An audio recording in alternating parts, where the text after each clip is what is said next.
KTT Talks by Paula and Ricardo ALC. Let's talk about Kizomba. Welcome everybody to one more KTT Talks. Here, one more Monday talking with students from the KTT program, Kizomba Teachers Training. Yossi is one of our first students, and it's an amazing person that we love him. And today we're gonna have for sure amazing stories to be shared. For sure, we will know a lot of new things about him that we didn't know before. We're gonna talk about the present and a little bit about the future. Welcome, Yossi. Thank you very much for accepting our invitation.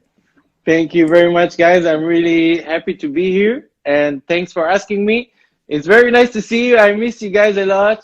Usually, I try to go every now and again to Portugal to one of your events, but we didn't have the chance. But this year, I'm looking forward to seeing you maybe next year. I hope you're already planning some stuff for us.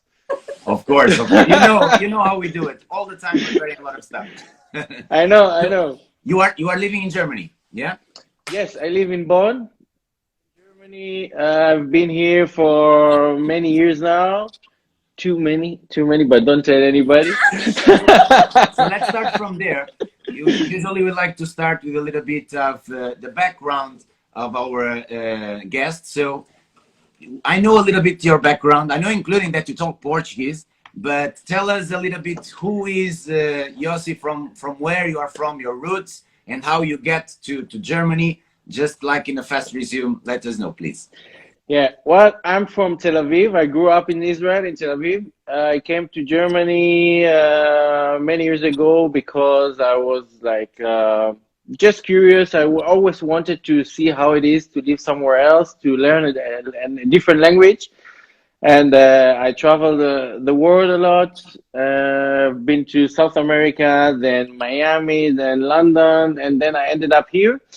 And it was not planned. Everything was very spontaneous. During my trip in South America, I met actually an Italian girl. And this Italian girl used to study in Cologne in Germany. It's always the girl. I don't know why. It's always the girls. It's always like that. So I met her, and we wanted to live somewhere where we both, can speak the language. So after the trip in South America, we moved to Miami, and we spent a little bit of time there. And then she wanted to move back to Europe, and then we decided for London. And then somehow we ended up in Germany, and I still have like a very good contact, relationship to her. She's not my partner anymore, but that is nice. But yeah, that's how I ended up here. Good. Let me know a little bit about one thing to share, because you were doing military service, correct? Yes. 3 years. Then after, it's quite common in Israel after the military service to take like 1 year to travel. Exactly. So what we do, we have like obligatory military service. Everybody has to do that. And because it's a very tough experience, it's very common that after that we go and just either, some people go to Asia, some people go to South America with a backpack, just to clean the head, see the world from a different perspective, after like a very tough time in the army. And that's where we Israelis have a very bad reputation to take from all the rest, from the other guys, all the beautiful girls. And, that's how we find ourselves at some point somewhere in the world. You still have family there in Israel? Yeah, all my family is there. My brother, my parents. Yes, and you go there usually, or? Yes, usually I try to go there a lot. This has been a tough year for us because I think it's the longest time that I haven't seen my parents, because they either they come to see me or I go to see them, or my brother, but we haven't seen each other since Corona started. Damn. And why or how appeared the Portuguese in your life? It was a girl. The Portuguese. Yes. Well, and, of course, it was in Brazil. I had to communicate with some, you know.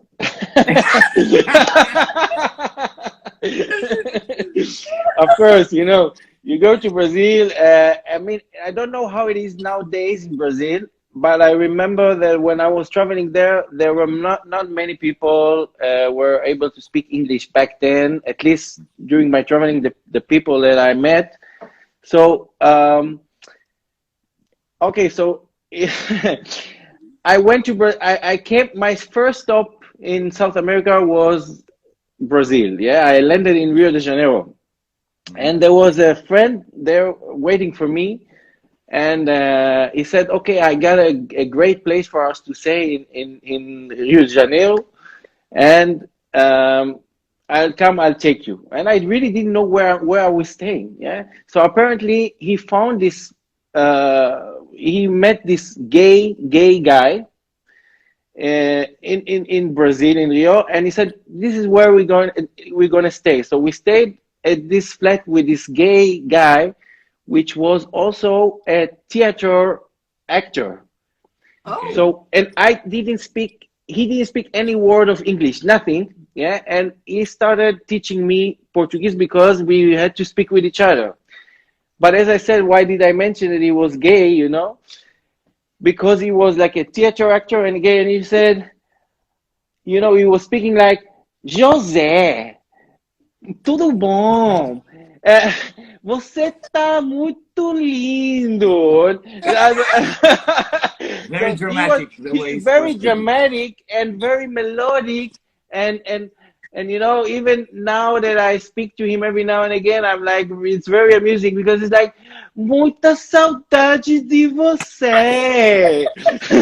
So So nice. it was very easy to learn Portuguese from this guy because he was speaking like in a theatrical, slow way and funny way to speak. And we spent like 4 weeks at this guy's flat, and that's how I learned Portuguese. Yeah, and then So that in helped this me. case, it was not because of a girl; it was because of a gay. It wasn't because of a guy. You got me there. I'm sorry. I No didn't worries, mean- no worries. That's a nice story to share. But what was your studying? In what field you made your degree? I studied here literature. Yeah, I mean, it was just for fun. Was not, yeah, and I didn't even plan to study. I came to Germany and then I was a little bit bored. I wanted to do a German course, but then it was a little bit too boring. So I said, okay, I'm going to go to university, just take a few courses, see how it is. And at university, I met this great, amazing, really salsa dancer from Israel. Now you have to understand that there are not any Israelis, really. Almost nobody from Israel go to Bonn. Like people were like, why? Like there are a lot of Israelis in New York, in Miami, in Berlin or something. Why do you have to do? What the fuck are you doing in Bonn? So you don't meet. You have. I know like 1.5 Israelis here, and that's also more or less the Israelis that live here. But there was this really funny guy. I went to a salsa party, and I saw this guy like was doing the animation, with a microphone. Back then, he was doing the introduction course, salsa introduction course. Yeah, and I was like noticing something in his accent, or so. I approached him after he did the salsa course, and I asked him something in Hebrew. Now he so totally didn't expect to listen to Hebrew. Then he didn't understand me, although it was his mother tongue. So it's like, okay, maybe I was mistaken in the accent, or I just my bad, because I was like asking him in Hebrew like 3 times. He was like, what, what, and he's like, oh. Then he He suddenly made the catches that it was connection. Hebrew. Actually, he made a connection, and then we invited me to his classes. But at the first time, I didn't go to the classes. I mean, I was like, okay, he gave me this card, salsa classes, whatever. I mean, I just went there for the party because I thought it was like a Latin night or I don't know what. It was not like my intention now to start studying salsa, learn salsa steps. But then at some point I had like I was living in a student dorm back then, and I had a very nice neighbor just next to me in the student dorm. Some one like really nice girl from France, Geraldine. Yeah, Geraldine. and I was like, I have to do something nice with her. I don't know what, you know. But then I remember he gave me this card, you know. I was like, you know, I know a very good salsa instructor. And then we decided to go and start taking classes there, which was really awesome. It was really great experience. We loved the classes. That was your first introduction to dance. So basically, to South, I mean, I never took really any dance lessons before, and I was dancing already a little bit in South America. I started mainly in Argentina when I was there. I went to some kind of like parties, but they were like doing a lot of merengue. I remember that I was doing a lot of merengue dancing in South America, you know, so it was fun. But yeah, I mean, I did see salsa. I mean, I went like once or twice when I was in Tel Aviv before my traveling to salsa classes or something, or like some kind of a Latin Mhm. night. But I was really horrible, like at learning the steps. I had the feeling that I'm looking at everybody around me is like getting it, and I am like completely lost. Lost. So, so I was like, took one or two classes or something, or went with friends, but I never, like, just in South America, I started like connecting to it. And my really first dance class where I took like a regular class, like once a week, that I went, okay, this is my course, was with this French girl, Geraldine. yeah, Geraldine, with the Israeli instructor, Sam, which is very famous in Germany. But back then, he used to teach in all these festivals, and Okay. he's very creative. He's a choreographer, Do you and remember what year we are talking about? we are talking about when I went to his classes. We're talking about 2005. Good. 2005. When I was in South America, was like around 2000, 2001 or something. So we're talking about 20 years more, like more than 20 years. And I started teaching salsa at 2005. And it was 6 months, more or less, after I took my first beginner class at his place. And trust me, I really did not want to teach anybody because my German was very bad, my dancing was very bad, and he was like, "Bro, you know," I'm like, I don't have time." This guy was very busy; he had to teach everywhere, so Mhm. we had classes at the university, and it was like, I really need someone to take the classes at the university because I cannot give it myself. Yeah, don't worry, you'll be fine. You know, you will be okay. It's just beginner class. You just have to go like once a week, teach them for 1 hour. And so I went. That was my first class. I went to the University of Bonn, and there were actually lots of students there. I mean, and after, yeah, that's how I started. And I was talking English. I was a little bit embarrassed because I could not like really speak very good German at the time, and I was like, I was not very secure at my dancing also. And I was like, what am I fucking doing here? You know, why am I doing it? Why am I doing it to That myself? moment that the world freeze and you have time to think about what you are doing there.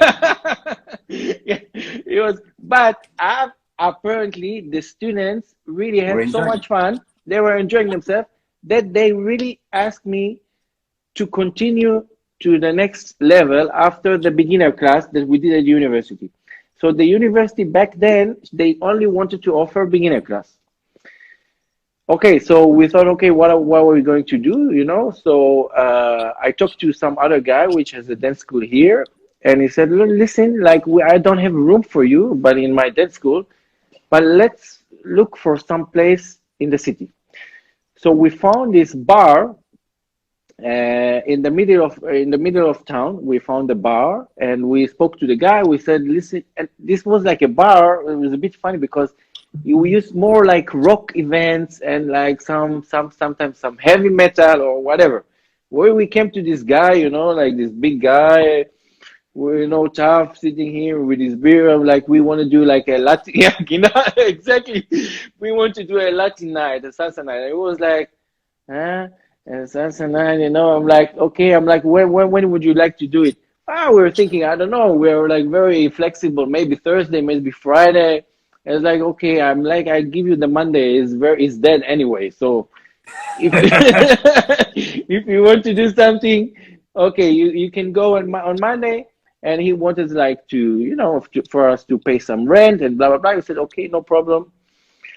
And then that's how I started like a tradition at this bar in the old town, where I started just playing back then with my laptop, like with iTunes. After the class, people wanted to dance, to practice. And I didn't know anything about DJing or about DJ software or anything. I was like, okay, I like Up to the put other playlist. a playlist on my iTunes, and people will dance.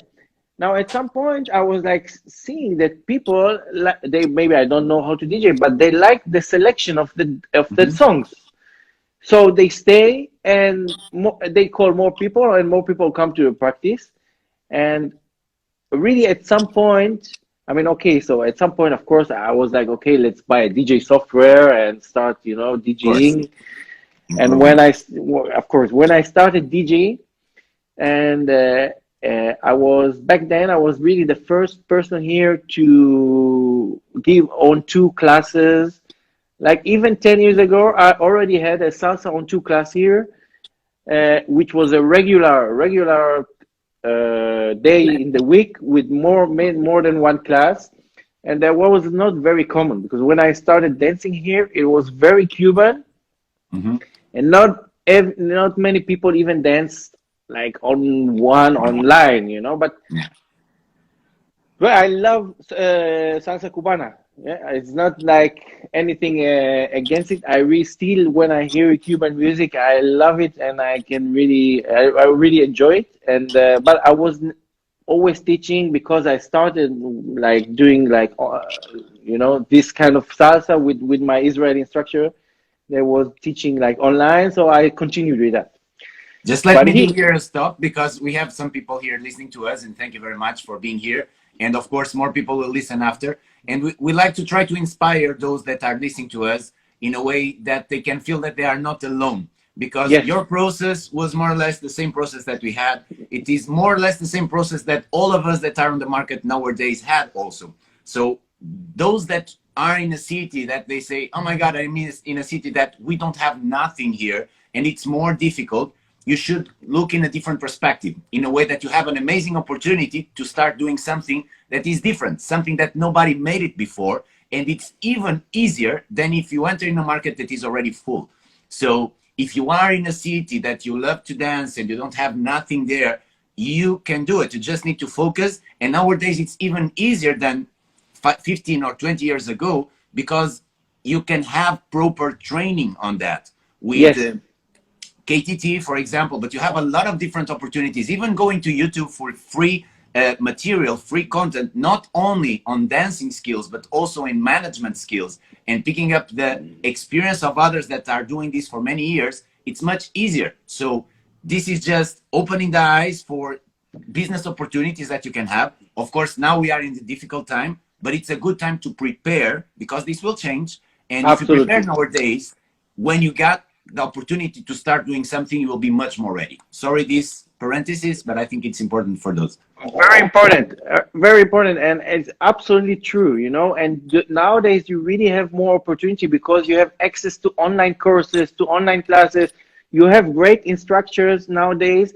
I remember that when I started Kizomba, I had to travel for one Kizomba workshop. I had to travel many hours on a Saturday, like 4 or 5 hours. Like let's say that some Portuguese guy gave a workshop in Amsterdam, and yeah, and I had to really take trains, sometimes like two trains, yeah, at the to get there. time to get there, and did like a workshop, and then I went back. But what I did is, like you said, if I didn't have the infrastructure, for example, with Kizomba, so I had, for example, Miguel and Susana back at the time, were here in Bonn, like at least 5 times, at least 5 times, you know. So they just came for the weekend, were teaching the whole weekend. The weekends were always like fully booked because the people were very curious. And back then, I remember when I did my Kizomba weekends here, people came from Frankfurt, from other cities, from all everywhere, just because they were curious. So really, with the mambo and the Kizomba and everything, there was not very a lot of infrastructure here, but you can do it by yourself. If you are somewhere in a city, you know, where there's not a And most lot of. important, you don't need to have money to start. Like you met No, partnerships. And if yeah, the rock club, the metal club just give to you the Monday, work with the things that you have. that's Work what with you the things have. that you can control and start from Ex- there. exactly, Ricardo. I'm telling you, there was like this. This is a bar. It's not a big space, you know. It's a small space. It's really like not something big. But I'm telling you that at some point, because people were like really hungry for like mambo music and stuff like that, I had people on a Monday coming from Holland to this small bar, which was exploding, you know, and everybody went there and knew this place, and were like lots of people got inspired to start teaching by themselves after taking It's classes there amazing. for a long time. So, my dear people, it's possible. Let me know one thing. Do you remember when you saw us for the first time? I remember the first time was in a yes, it was actually the okay. I'm trying to remember the name of the festival before it was Tafish, because before it was Tafish, you had like the same event, the same weekend, but you started calling it Tafish Mushima after that. Connection. It was Yes. Mushima Connection first. Okay, so it was, and I was in this Damn, age. So, it's true. and I just fell in love with the dance school, with the city, with the people, with the food, with everywhere. You can you still hear me? Yes. Okay. Yes. Um, and that was like really, really like I'm so happy I went there. That like there's some guy from Cologne, also owner of a dance school, got my attention to this event. And at that time, we didn't know a lot of events or a lot of stuff. And was like, wow, Kizomba. Like, I was like, wow, dancing Kizomba in Portugal.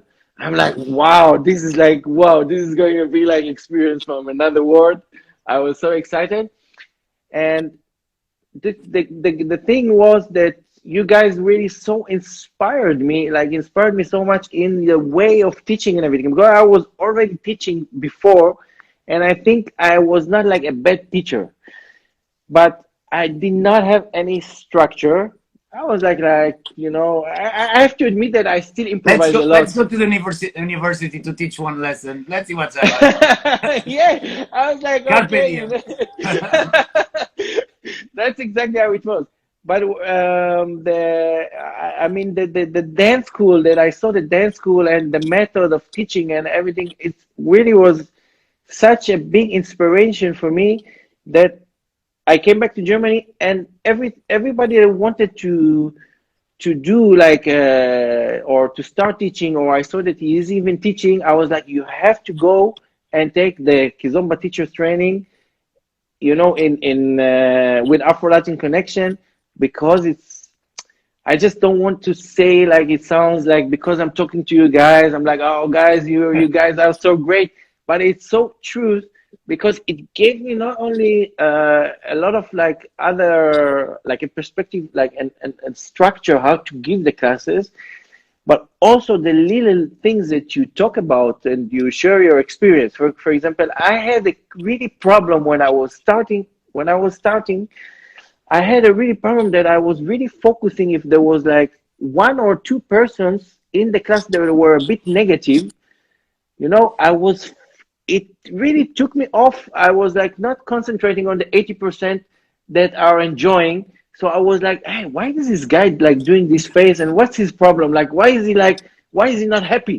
You know, it is like, is it me or is it? And I was concentrating on him, you know. And I remember sitting in the teachers training, and Ricardo is like saying, guys, don't focus on this like 5 or 10%, you know, that are negative or problematic. You know, move your energy towards the 85% or the 90%. You know, this was maybe the best tip I heard. That was like, after that I came back, I was really like a happy teacher. You know, I was really like focusing on the guys that are enjoying, the guys that are having fun. Okay, this guy, I was like, yeah, Ricardo also said that back then. You don't have to also like think it's very personal. Maybe he had a bad day at work. I don't know what he had. You know, it's not that he doesn't like you. Maybe, I mean, he still comes to your classes. He still pays monthly. You know, so something he enjoys there. So try to be, so this kind of little tips, and there was like many, no, you know, not just one. I remember that this was really inspiring me. That's why after I came back to Germany, I was really sending many people to, yeah, and there were a lot of teachers there after that that took take Janina, Milena. Janina, Melina, and there was Jackie from Dortmund, and also all kind of other German people from other cities. You That know, one thing that is very interesting that you are saying, because I had the same problem.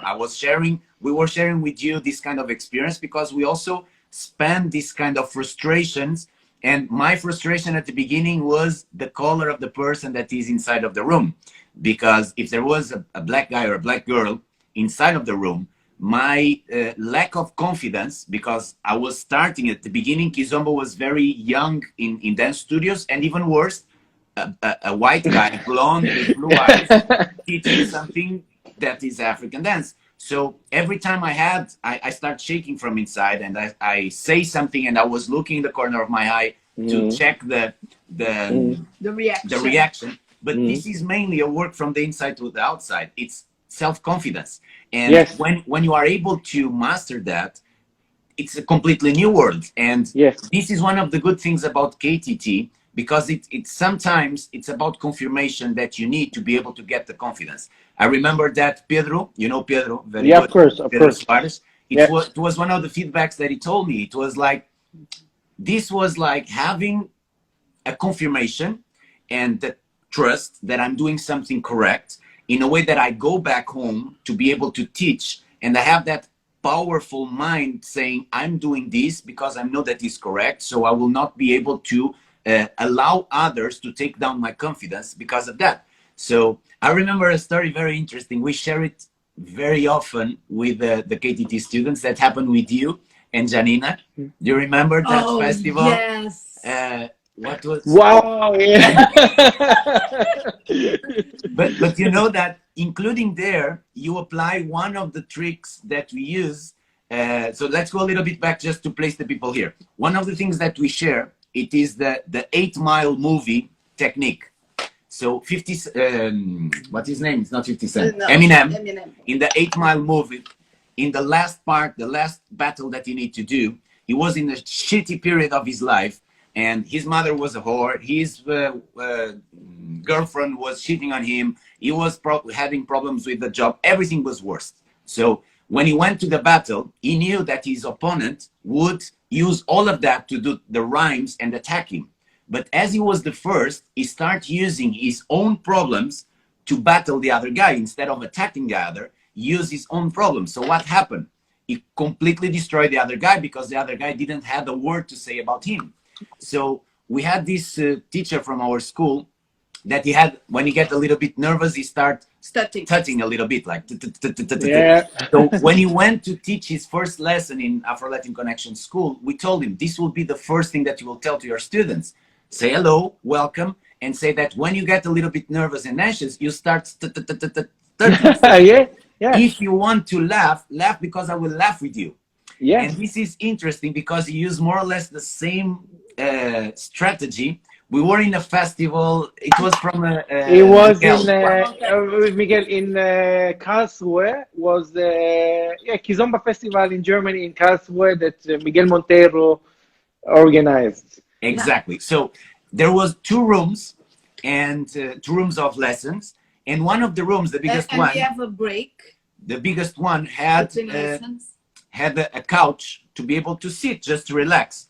And we have you and Janina teaching in one room, and Nuno and Angela teaching in another room. And Nuno and Angela, they were dancing with us for a long time, and they left. So we knew that if we went, we had a good relation, but we knew that we could create a lot of tension on them if we stay inside of the room that they were teaching.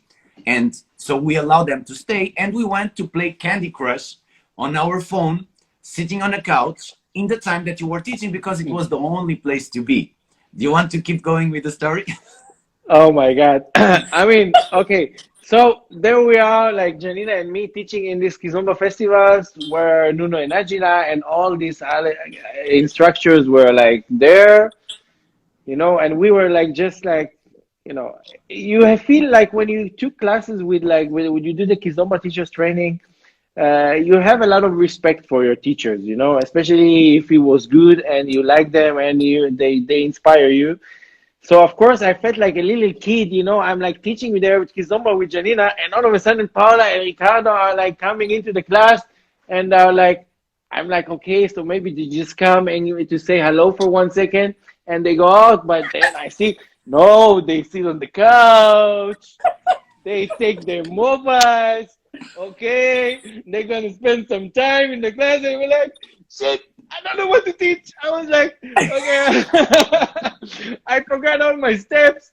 I didn't know what I want to say. I was like, usually I'm very like relaxed in the class and I'm very easygoing, and I'm like trying to be funny, and I'm like, okay, everything is going to be all right. I felt like, oh, I'm starting to sweat. I don't know. I'm like, Janina, what are we doing here? I mean, we don't even know probably how to teach. These guys are going to look at us thinking, what a catastrophe. Taking notes. Taking notes. But of course, we were so nervous. I mean, oh my God, that was like, oh my God. I mean, I cannot believe like Ricardo and Ricardo and Paula are watching us now. And I was like thinking, my mind was like, I have to come on with something really good, like they think that I'm a very good teacher. But I was nervous. I was totally nervous. But you remember that one thing that you made to break the ice was to stop the class and to talk about that. Exactly. I was like, guys, oh my God, you can't believe these are my teachers here. I'm very nervous, because I wanted to make the atmosphere a little bit. Also for me, I don't know if it helped me, but I was still nervous. I think so. But after that, I think the lesson moved. You talk about the shit, so you release the pressure. This is an amazing tip for all of you that are listening to us in any field, of professional field. Of course. Even if you go to an interview, and you're a little bit nervous, you want to get a new job, you're like, it really helps to say something about it. Break the ice immediately. Yes. Even Janina, remember she said, oh, thank God you said that. I was so nervous. Yes, it's true. And then the things were relaxed. But let me share with you that we were uncomfortable also, because we want to chill, and we didn't have place to chill because we had the lesson before, and then after we have another lesson, and we have a break between the lessons. And with Nuno and Angela, we were like, even with Bruno and Catarina, we even they are from our team, we just spoke with them and told them, when you want and you think you are prepared, just let us know to be at your lesson. Yes. If you are comfortable or not. And with Bruno, that happened. But with Nuno and Najila, we told them, but never happened. Never told us you can come to our lesson. Then we need to decide, okay, between your lesson and Janina and Nuno and Najila, but like being like this, we were almost like this. You really can. You were really like that, and you just wanted to chill. And but we were to not make you uncomfortable. And you and Janina for us were the place to be, because Nuno and Angela never let us, or never feel comfortable, or let us know that they were feeling comfortable to us being in their lesson. Then okay, let's go to Yossi and Janina. And then even when you spoke, for us it was what? Yeah, you were surprised. Yeah, I remember you were like, okay, why is he like? But it was very nice the way that you deal, and this is a very good tool that everybody can use in a way that feel relaxed.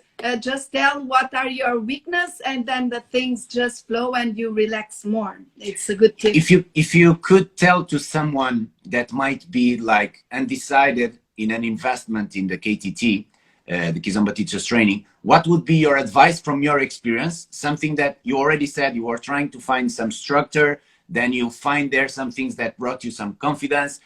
So what would be from your experience like highlights for someone that would be like, should I do this or not? Even about investment, because it's an investment of time, of money, for you traveling even more, but now with option in an online system, including that you stay with all the training in video recorded. And if you do it physically, you need to take your notes, because there are things that are not recorded. What would be, from your perspective of investment and return of the investment, what should you say? So basically, really, just to be honest, like the methodology, of your teachers training is unique. Okay, we know that there are lots of talented dancers, and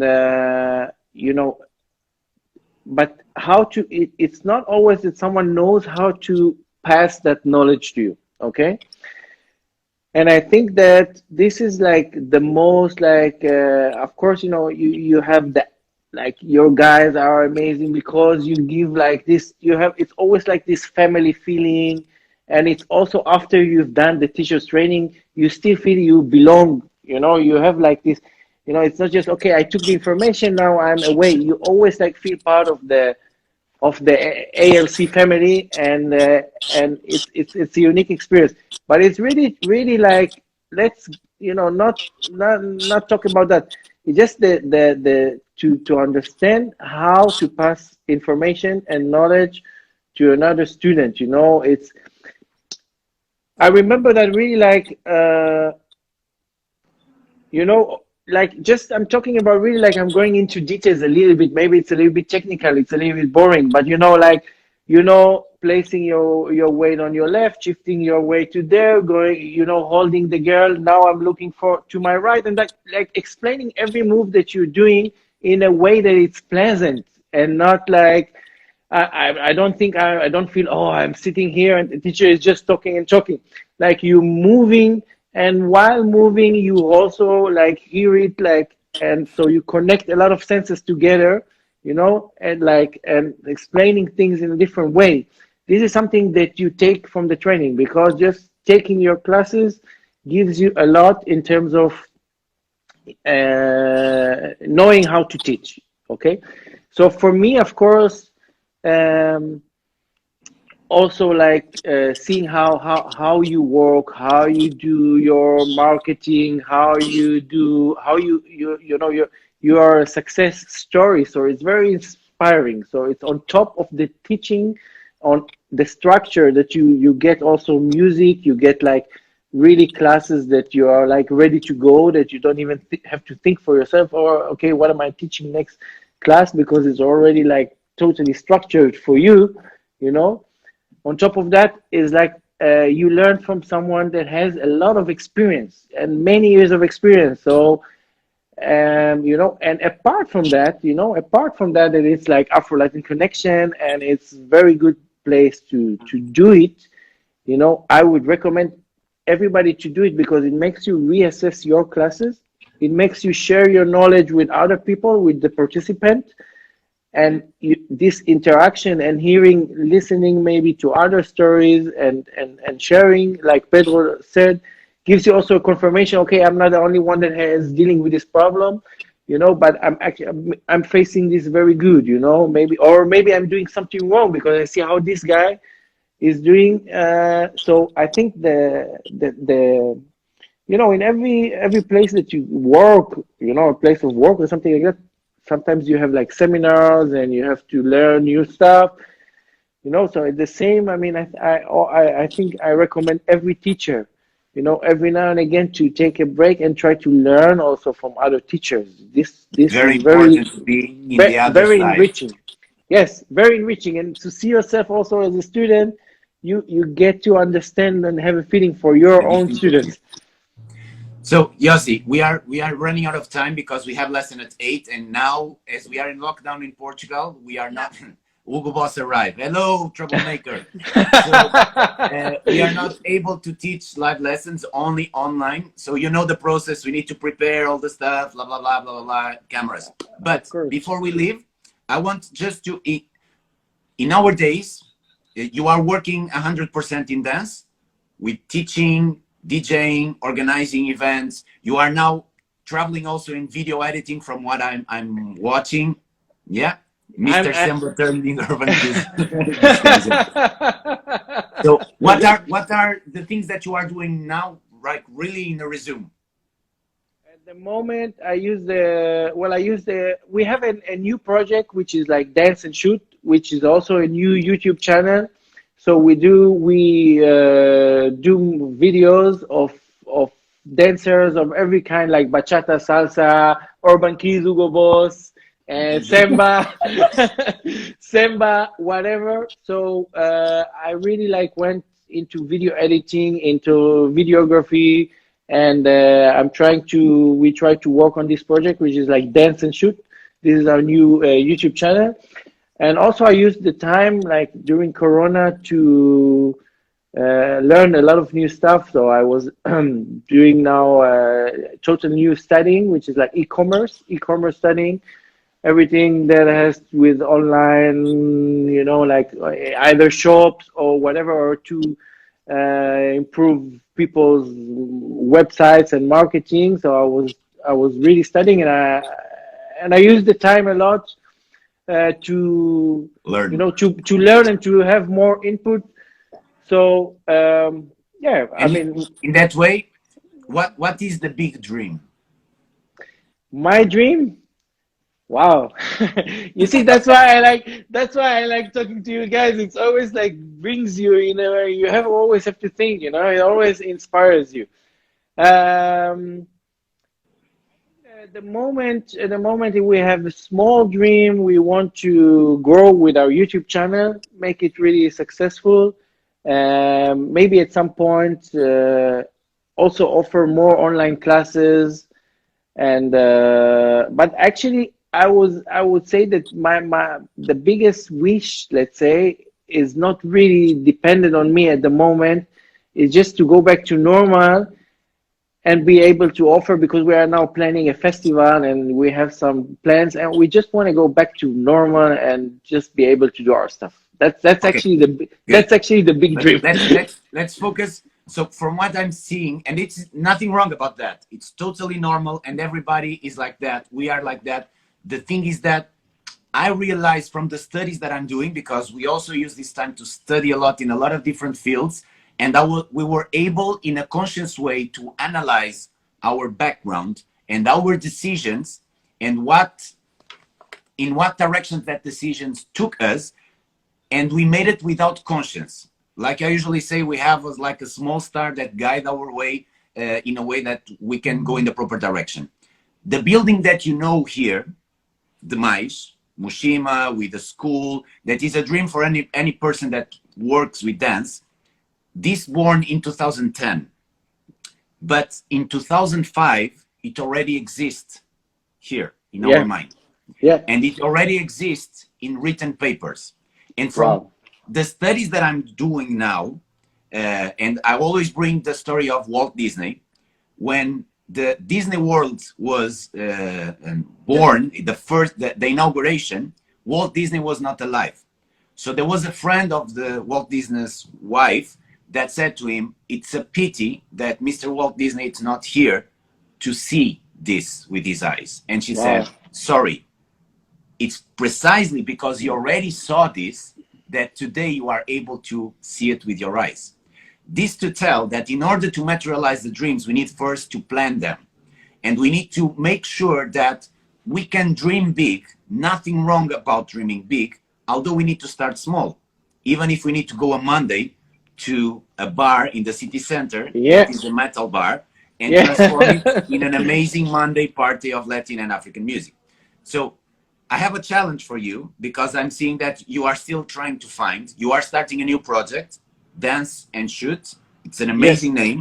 It's something that is really cool. I'm also in that way. I don't know if you are following the videos that we are doing. So it's entertaining for us, but it's not only about that. So the digital marketing is something that will bring to all of us a lot of good things. And our field, our industry of dance, social dancing, Latin and African, is still very green in that field.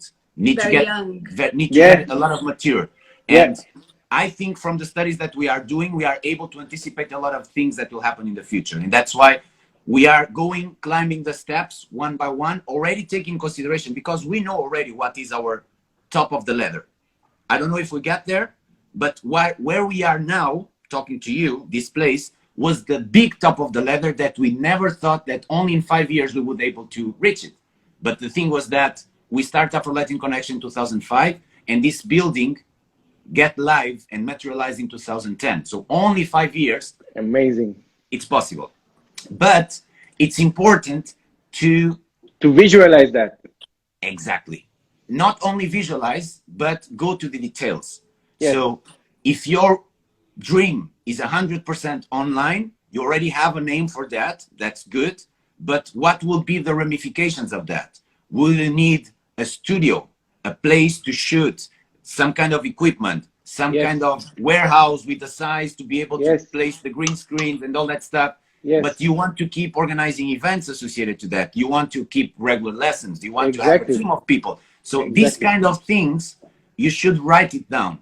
In order that you can organize all your ideas in a structure, in a way that after you can do the backward process, like you are doing now. You need to study commerce. You need to study video editing, video making. So for that, it's tools that you are learning to be able to get an ending. But it's important to define that ending, and nothing wrong to change the direction of that ending through the process. So I would like to give you this challenge in the next few days to sit your bunda on the chair with a pen and paper and start writing down. Great. I think it's a really good advice. I promise to follow it. And next time we speak, I will let you know. And I will for sure write it down. Really, I for sure will write it down. But because it's also fun for me. Of course. You know, it's when really you do something from what you are passionate, it's a lot of things that are connected there. People talk about law of attraction, and law of attraction is so, I'm on a chair already. Arnold Bunda, big guy. So law of attraction is nothing more than activating a system that we have in our brain. That is the reticular system, blah, blah, blah, I don't know. Because our brain block the possibilities of paying attention of all the things that you are looking around. Otherwise, you would be crazy. If you assimilate all the things that you are being exposed by hearing, listening, smelling, feeling, you will get crazy. So your brain select for the things that are important for you. And the things that are important for you are the things that you talk about, are the things that you project by words. So if you start talking about the things that it really matters, if you start writing down the things that really matters, if you start visualizing in your brain the things that really matters, this system will start opening the range of things that are important to get that final destination. It's like, for sure it happened to you when you think about buying a car, suddenly you start seeing that car on the street more often. It's not that everybody reminds that, it's just you open that door to your brain. So when it's quite interesting that when we have something bad in our life, we describe it really till the detail.